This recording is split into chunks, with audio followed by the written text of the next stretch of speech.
Let's talk about a tremendous Ngannou destroying Alistair Overeem. And that is really, I kind of wanted him to win. I liked Alistair Overeem after talking to him a lot. And again, those his knees and his kicks, all could have been a problem for Ngannou. That uppercut. I mean, can I just tell you that? I don't know if I've seen a more beautiful uppercut than that. The second Overeem clinched him, the first thing I said was like, "Oh yes, I picked the submission. I picked this. He's gonna go. We got away from him." Were you amazed at how strong Ngannou was? He just put him back against. Here's what I knew that Overeem might be in trouble. At the weigh-ins the day before, they're looking at each other, and Overeem's a cocky dude. And then fucking Ngannou just puts his arms up above, and you see what a giant guy he is. And Overeem looked concerned. Didn't he say something to him? Yeah, he told him he was going to put him to sleep. He goes, "You're going to go to sleep."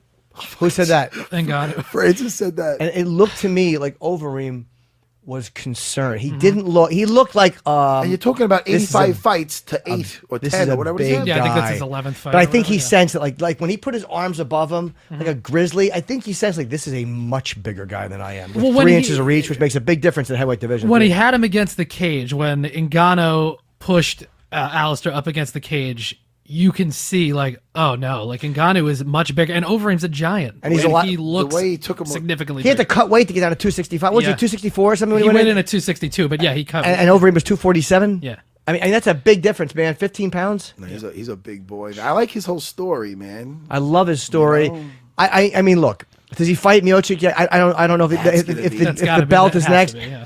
I don't know who to root for in that because Stipe I like a lot personally, and I don't want to see him lose. Well, I'm personally. Stipe's been at my. He's a good dude, man. I can't root against Stipe against anyone. I'd have to root for Stipe. I would too, but I love Francis. But if Francis won, I'd be happy for him that he won. Does that make any sense? I think footwork would be the big difference in that because that was the one thing. Obviously, incredible power from Ngannou, but you can see he's not as technically sound a striker as an Overeem or whatever.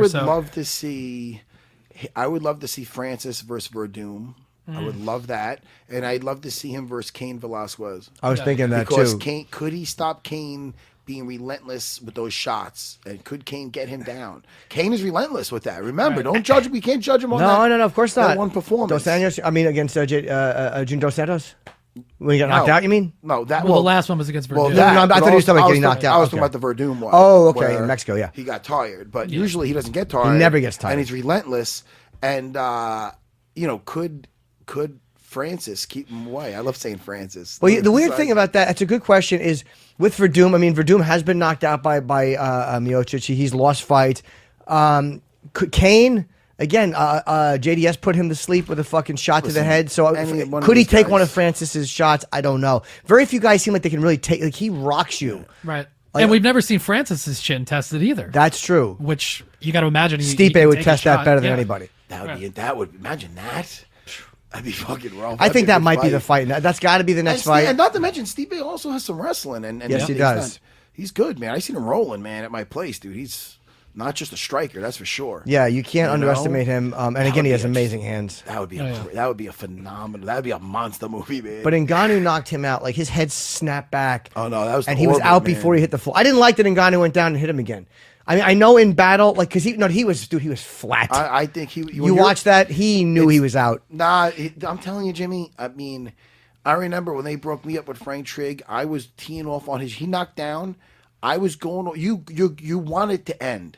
Because the longer it goes, the longer you got bodily harm potentially coming to you. You know what I mean? You're locked in a cage. You want this. You have to make them stop it. And I know. Okay. Don't get me wrong. Not everybody could have the composure of I want to say his name, Sansao. The other day, he went to, and then he stopped. That was a beautiful thing he did. But I know the other side of it, where you're locked. You're training for over 2 months. Like an animal, and you have to. It's a him or you type of feeling. It's like I want to, like you want they like both with my fight with George, even with Frank Trigg. I remember when I got him down, and I was just finding his chin like a sharpshooter. I just seen like a red what is it, a scope like on his chin, and I was following up. And you see when they were doing the highlight afterwards, the replay. Every time it would land on the chin, they go oh, but I would not stop. The ref jumped in. But you're not. It's like you're in a. I'm sure it's a different zone mentally. Yeah, you're in a zone. You're in a zone for sure. Okay. I just thought that I thought Overeem was so unconscious. Yeah. His arms were straight. I'm like, he was out. But I guess in that moment, it's a half a like, second. Yeah, you're in a fight. Half a second, yeah. he's thinking, this guy's still dangerous. I mean, I gotta put Sure. him away. But man, Was he- big props to him. It makes it exciting though. Because what he passed that was a test to pass, and holy shit, did he fucking passed. And it wasn't a shock. Who picked Ngannou against Overeem? What was that pick? I was gonna say, so Jim Norton took Francis Ngannou first round knockout, so that's 3 points for Jim. Matt unfortunately had Alistair by his second round submission, which made sense. That's a good pick. Terrible if he was pick. gonna win. You gotta try terrible to pick. It was a terrible pick. And then I had Picking Nami Yunus against Ngannou was just as good as picking Overeem. Go ahead. and then I had Francis by second round KO, so I got 2 points for that. Okay, cool. Wait, how are we doing? What's the point system? That's a good point. It's I like if you it. pick the winner, you get a point. If you pick the round, you get a point. And if you pick how it happens, you get a point also. Now, Cejudo Pettis was a really good fight. And that was pretty much what we I expected. picked that one wrong. What'd you pick? I picked Sergio Pettis, and Who picked Henry? He didn't have a bad guard, but it was not a. It was a savant. It wasn't. He was wasn't very taking very damage. defensive. No, he's but very again, he walked out of that not taking a beating at all. But it was Ceruto was looking awesome. First of all, Yeah, he did the right And thing. he what I liked about Ceruto is Cejudo. Gesundheit. What? What's his name? Excuse me. What's his? I said Gesundheit like he sneezed when he said his name. Pardon me.